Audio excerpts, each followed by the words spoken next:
So today we're going to be discussing Form 22EF. I have not printed it. I spent my morning logging onto Zoom. If anybody wants to photocopy, I'll put in my number for the photo. Oh, you have a. So I've pulled up sections of the 22EF while we're talking about it. Yeah. So for those on Zoom, I do have the 22EF that I've pulled up on the slides. Anybody here?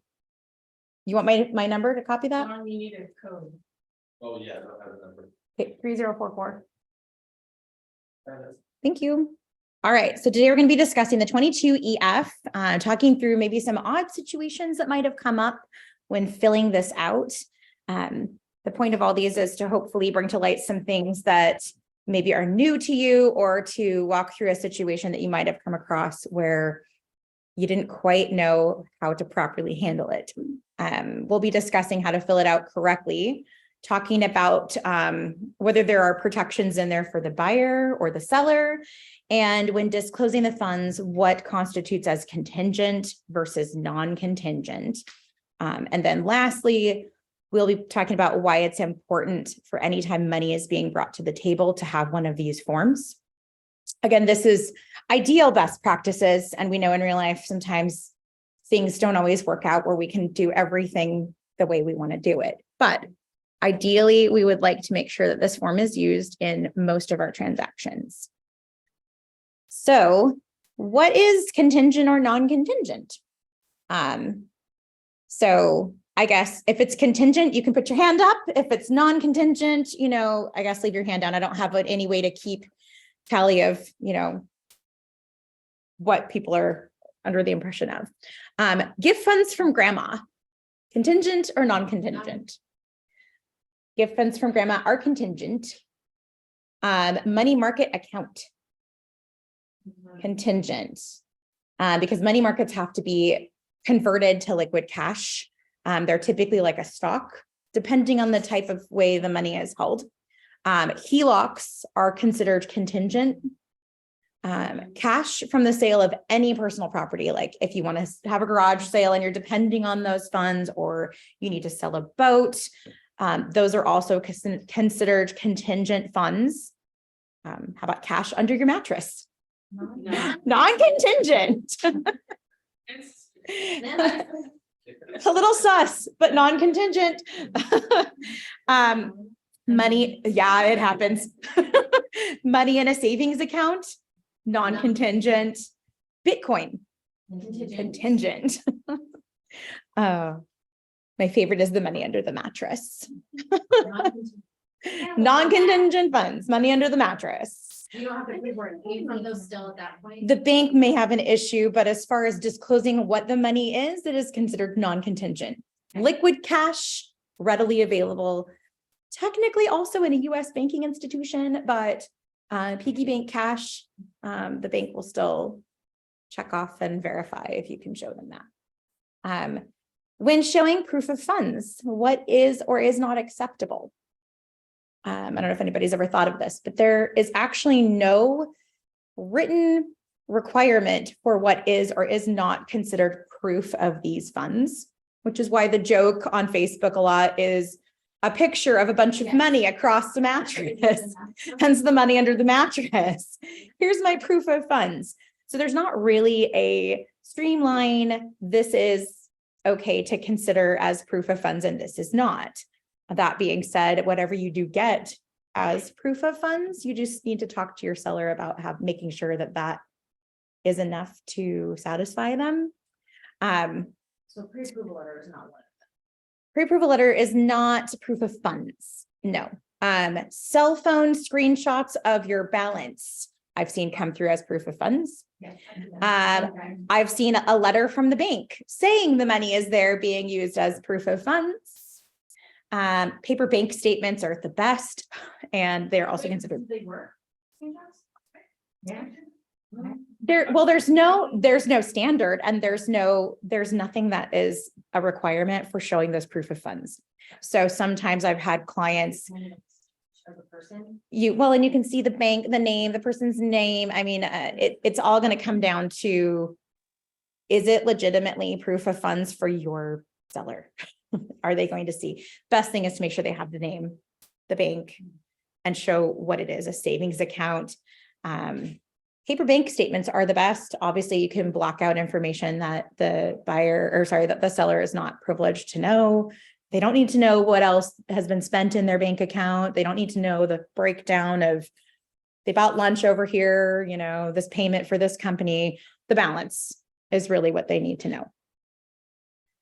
Hang on, I gotta shorten this. So evidence of funds.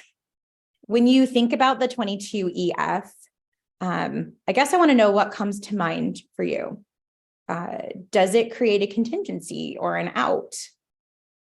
And what's the purpose of the form? So, do you guys have the form in front of you? Okay. So just think about these questions as we look through the whole thing. And then at the end, you'll be able to just kind of answer these, I guess, for yourself. Think about, does the 22EF create a contingency or an out for the buyer? What is the purpose of the form? When a buyer is entitled to retain when is the buyer entitled to retain earnest money from a 22EF? And then we'll discuss why we should be using it for money that's not already disclosed in the transaction. All right. I took a screenshot of the form, so it wasn't a blind conversation here. But why do we need to use it and why does it matter? Because on the Form 21, paragraph A, it says in the boilerplate language that the buyer has cash to buy this property unless otherwise noted. And cash in this situation is liquid cash. So if the buyer is coming to the table with a loan, but they're putting 20% down, without anything else, it implies that that 20% is in cash. It may or may not be. It may be stocks. It may be something that has to be liquidated to cash. It might be a 401k. They might be taking out a secondary mortgage on an investment property. You want to know where that money is coming from. So if it's what you just said, like if that 20%, whatever it is, it's covered here. It is, and it isn't. It is because what you're saying is that you do have all the money right now to pay for this house or to pay for this property. What you're not saying is what kind of money that is. Where you're going to get in trouble is if it's anything other than a bank account and they have funds coming in from something different. It's considered fraud to not disclose where the money is coming from. So this is why ideally we want to use it for every transaction when there's money coming to the table. When you have $1 million homes and you're putting down 2 to 5%, that's still a huge chunk of money, even though on paper, it's 2 to 5%. If you're coming to the table with closing costs, say $20,000 in closing costs, your seller should probably be aware of where that money is coming from. So defining contingent or non-contingent,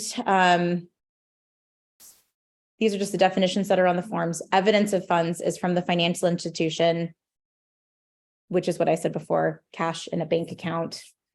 Non-contingent is funds that they have in their possession with nothing holding the availability of those funds. And then contingent just means they don't have them yet, but they are expected to have them. So when you put contingent funds on a 22EF, it's not necessarily anything other than just a disclosure.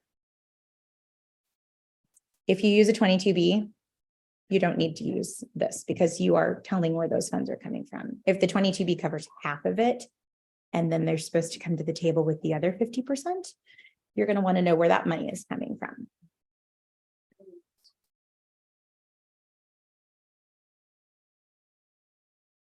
Did you have a question about? Yeah, I have a client that's wants to pay up to 800,000 in cash. Mm-hmm. And then anything above that, if he finds that house that's more than he's he's gonna finance it. Okay, So this would apply to them. definitely. And it's just a disclosure. It's not a buyer contingency. There's nothing in it that protects the buyer for getting their money back or anything. You know, it's just the disclosure of where the money is coming from. So even if that money is coming from a contingent source, it's not anything negative for your buyer.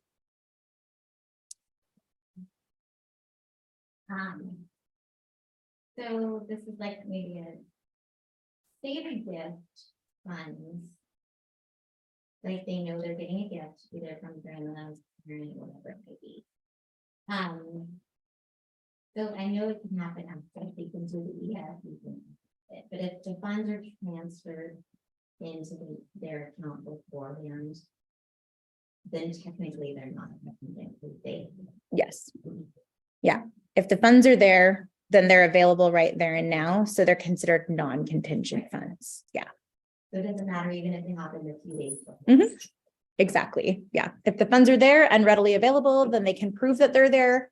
And the difference is the time frame of which they have to prove both of these things. The funds that are there and available, boilerplate says they have 3 days to prove them.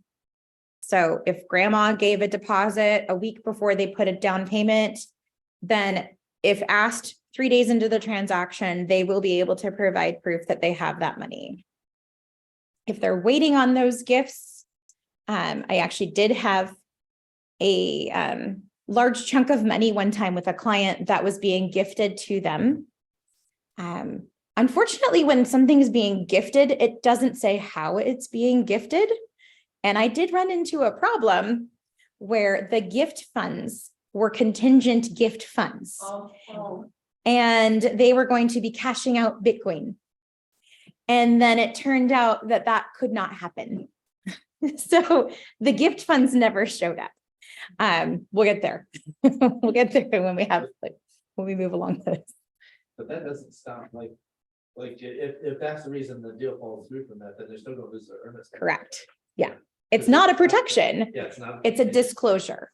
Yeah, it's a disclosure and not a contingency. The only exception, which I am getting a little bit ahead of myself, is if the seller is in a competitive situation and they want to kick out that buyer and move on to the next before that is met.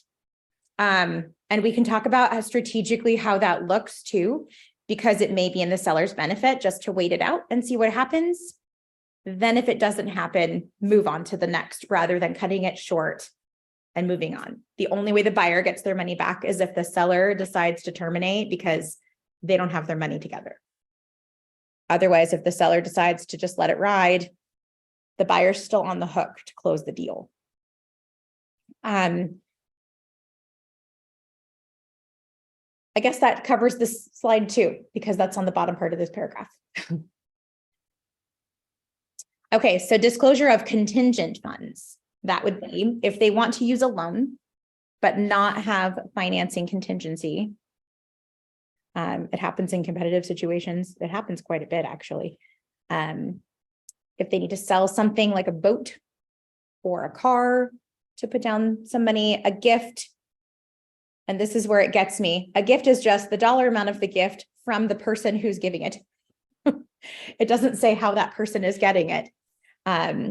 And then the funds that are not readily available to liquid United States funds are things like a 401k or the stocks, or I think, gosh, this is recorded, so I don't know if this is 100% right, but I think mutual funds or a money market account is not, it's accessible, but it's not, it goes up and down with the stock market.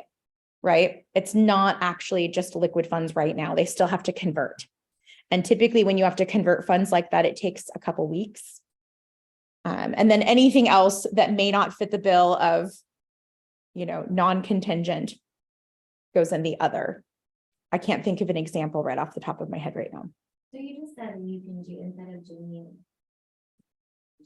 like super duper confident you don't get to.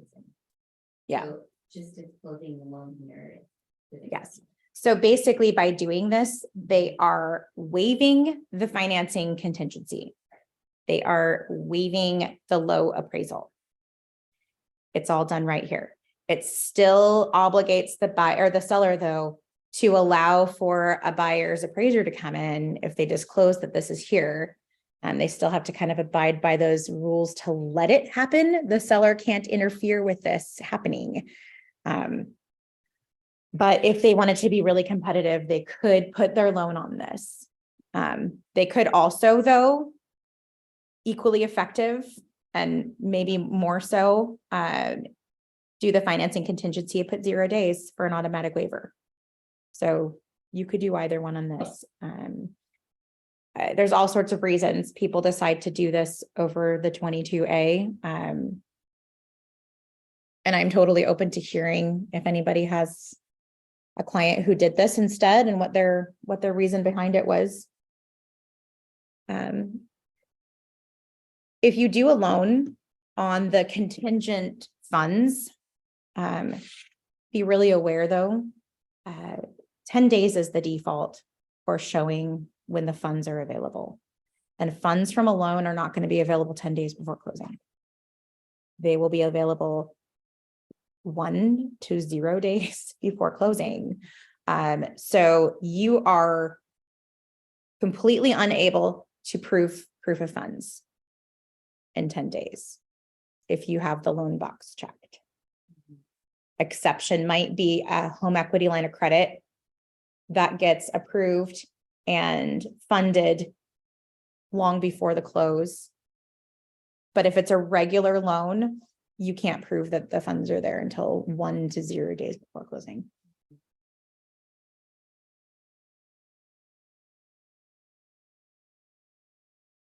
Okay, what happens in a default?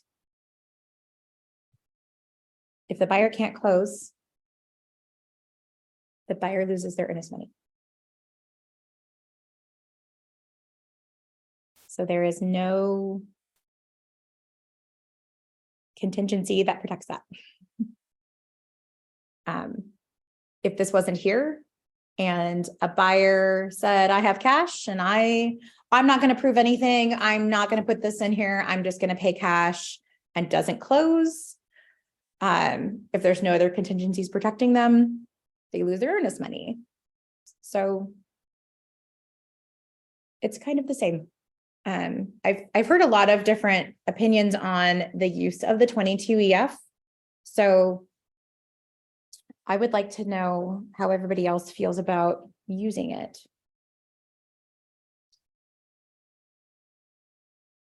I feel like it's the most, I mean, the situation like with my particular buyers is different, like writing offers, but I feel like it's the cleanest way to present an offer.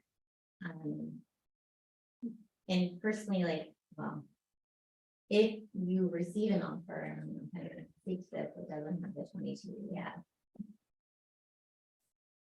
Your first question is, where's the money coming from? Right. How are you coming to the table with $1 million Right. If it's not super in a clear, savings account? right. I think they cap out at 100. Exactly. Yes, but I don't, I mean, again, like coming out of the COVID market and how competitive it was. It's just different. Yeah, well, that's my curiosity because a couple people I've talked to have said, oh, no, we're not going to put that in because it would damage my client. What? So yeah, that's why I wanted to bring this up because there is no, and no, I don't know. It doesn't damage a client. It's a disclosure. It's not a contingency. It's a disclosure. So there's no damage. In fact, it may, if the seller's really, really anxious, help your buyer. If you have to prove your proof of funds in 3 days and all of a sudden, oh, shoot, my husband just went out and bought a car. Oops. But the money's not there for some reason. And that seller doesn't want to wait out the entire, contract timeline with you. They could kick the buyer out. The buyer would get their earnest money back at that point. Whereas in any other situation, they wouldn't. so I feel like when you're talking about transparency, this is transparent. yes, yeah, it's not, go ahead. So if they can't meet that requirement of giving you the evidence of funds in 3 days, they will give their earnest money back at that point? Only if the seller decides to terminate, Okay, yeah, but so if they have another cash buyer that's already like in the offer, they already saw Yeah. it, yeah, and for some stupid reason they grabbed this one that didn't, yeah, then they could terminate, give their earnest money back. Mhm. And get this out. exactly. Fine, okay. Yes. So I guess the thought to bring behind this is everybody needs to be practicing, their good faith, right?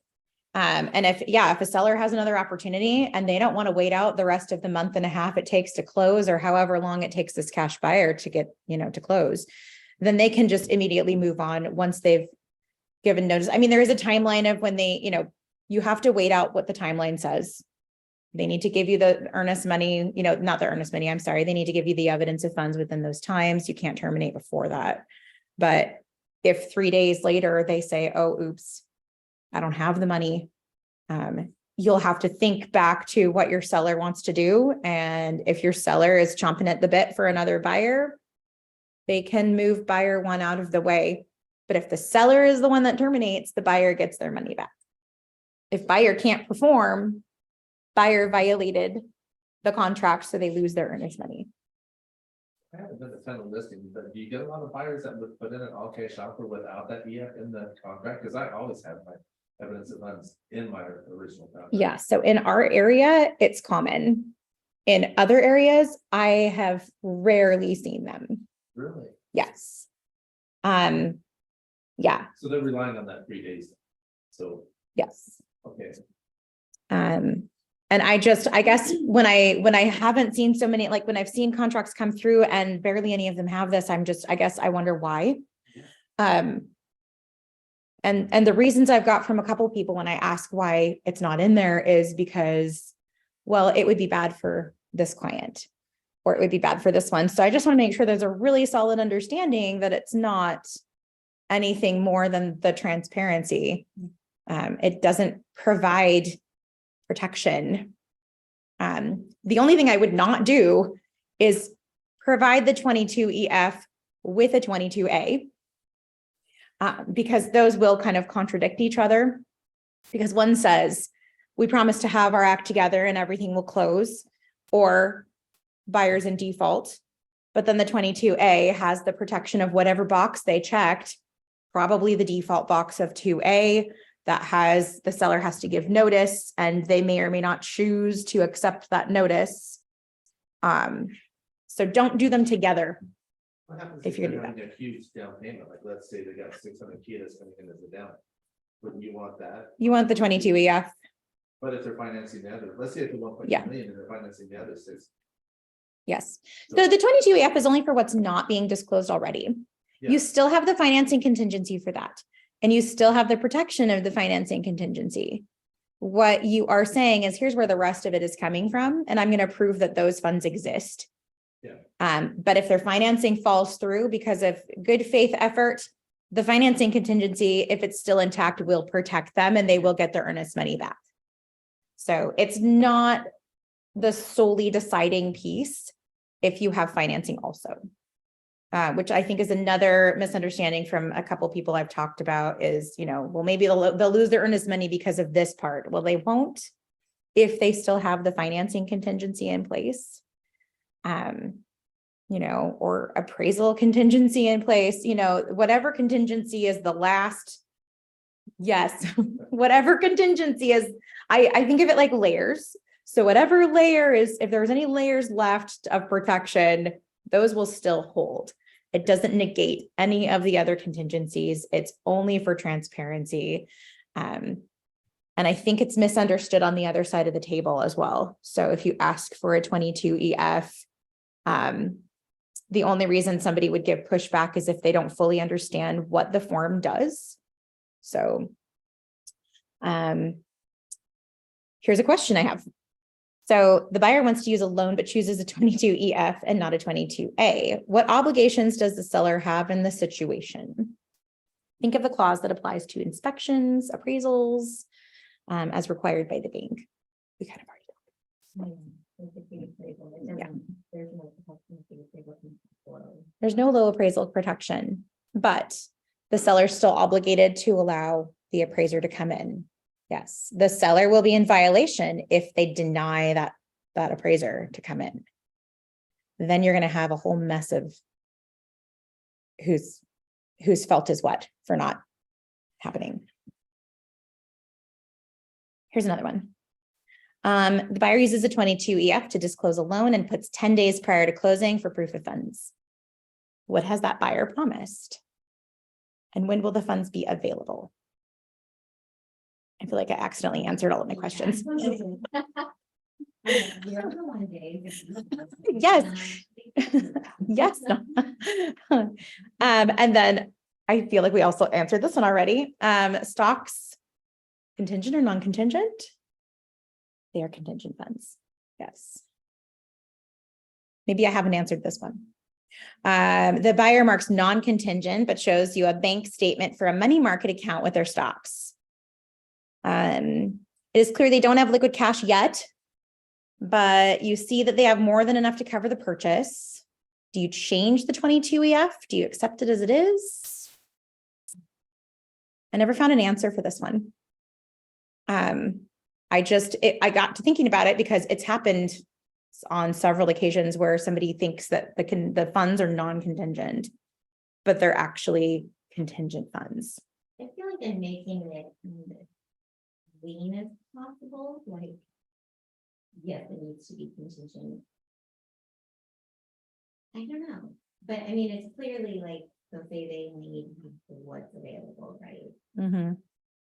But you just overlook that. I have not found an answer to this. I just wanted this to be a discussion topic because there's a couple things that go into play when you change when your contingency timelines are due. So I just, I got that, this kind of got my wheels turning. In the past, what I've done, and I don't know if this is the right thing to do, is I've just let it go because they've shown me this proof of funds that they believe is liquid cash. So the intention is there. I feel like they're being transparent, showing it's available. And it doesn't protect them if they can't liquidate. So I go back to those things of we still have to close. You're still responsible for making that happen. And yes, you have more than enough money somewhere with your name on it somewhere.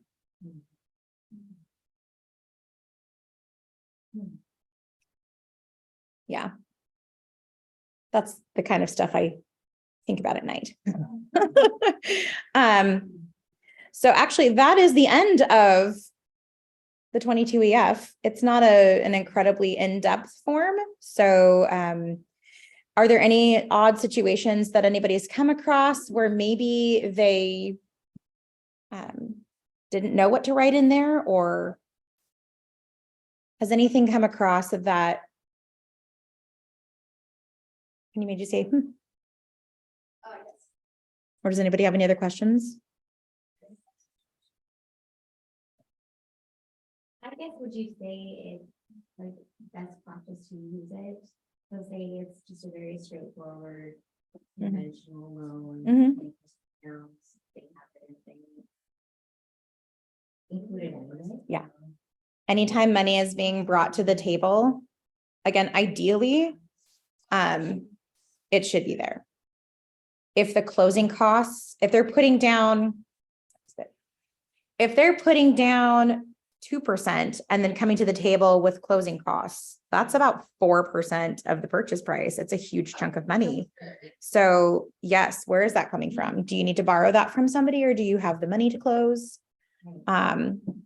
Also, that transparency, I think, would help a little bit too. If you're in negotiations with your 35R and that buyer doesn't have the funds to come to the table, there's probably a good chance that they won't say yes to any of the, like they might need the concessions. I don't know. I think any transparency you can give is great, especially when the buyer is okay with it. I have had where it's a cash purchase, 100% cash purchase. I put in the 22 EF, and then my buyer refused to show proof of funds because they don't want anybody knowing their business in their mind. It's nobody's business how much money I have in my account. It's happened to me 2 times. One of the instances, we just didn't show proof of funds and just kind of crossed our fingers that we wouldn't be bumped out for someone else. The second situation, the buyer actually went to the bank and had the bank draft a letter because their account had far more money than the purchase price. And the bank drafted a letter saying they had enough cash and liquid funds for the purchase price. That seems smart. I That's feel like really that's smart. 'cause Yep. I do feel Yeah. like- It's a letter from the bank with the bank header, the bank signature with the person's name, address, and account. Buyers feel Yeah. like, I would probably be, The biggest pushback I've had with buyers is feeling violated. yeah. So, that I thought was a great solution. My other suggestion, because I didn't even think about that, was to go to the bank and have a cashier's check written, copy the cashier's check, and then just hang on to it till we closed. But- Money like they're down. Or Mhm. just in separate. That's what I had on my. You can, Just into a separate savings account, Yeah. just put you that enough. yep, Like this is my specific. Yeah. yeah. you know, it doesn't need to go- So I thought it was really creative, these ways of doing it, because the first thing the buyer says is, I don't want them knowing anything about me. I mean, I ended up blacking out 90% Yeah. of the entire statement, so they wouldn't see where all the money is being spent. It's none of their business. You know, that's why it's okay to get creative, because there's no standard on what is and is not acceptable.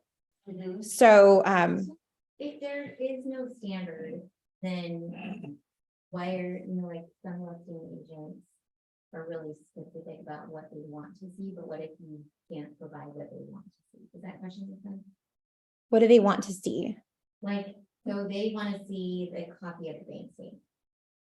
Your buyers aren't willing to provide that, but they're okay going to the, getting a letter from the bank. Is the buyer okay with you blacking out everything except the balance? Or are they okay with, is the seller okay with the bank providing some sort of written proof? I think you may have to have a conversation with the listing agent. Is that really what the seller wants? Is that what you want as an agent? I mean, Yeah, sure, I'm not in this situation, I'm just curious, like if there's no standard. Yeah. then you it's a very gray area. It's a very gray area of what is and is not And then acceptable. you get the flip side of it, where you get your buyer that sends you like their account number and everything, and then you're like. You're like, wait a minute, no. What's your name and in the bank and in the amount, That's when you tell them, I'm just gonna black out everything you've sent me except this one little And you're corner. like, I can't figure that out, so you just, and I'm like, I don't wanna see this. Yeah. Exactly. I think being creative is important. But I guess the takeaway from this is it's not really a contingency, it's a disclosure, it's to avoid fraud. It's transparency. So I think there's a lot to be said about a very transparent. I think so. Next week I have inspection contingencies.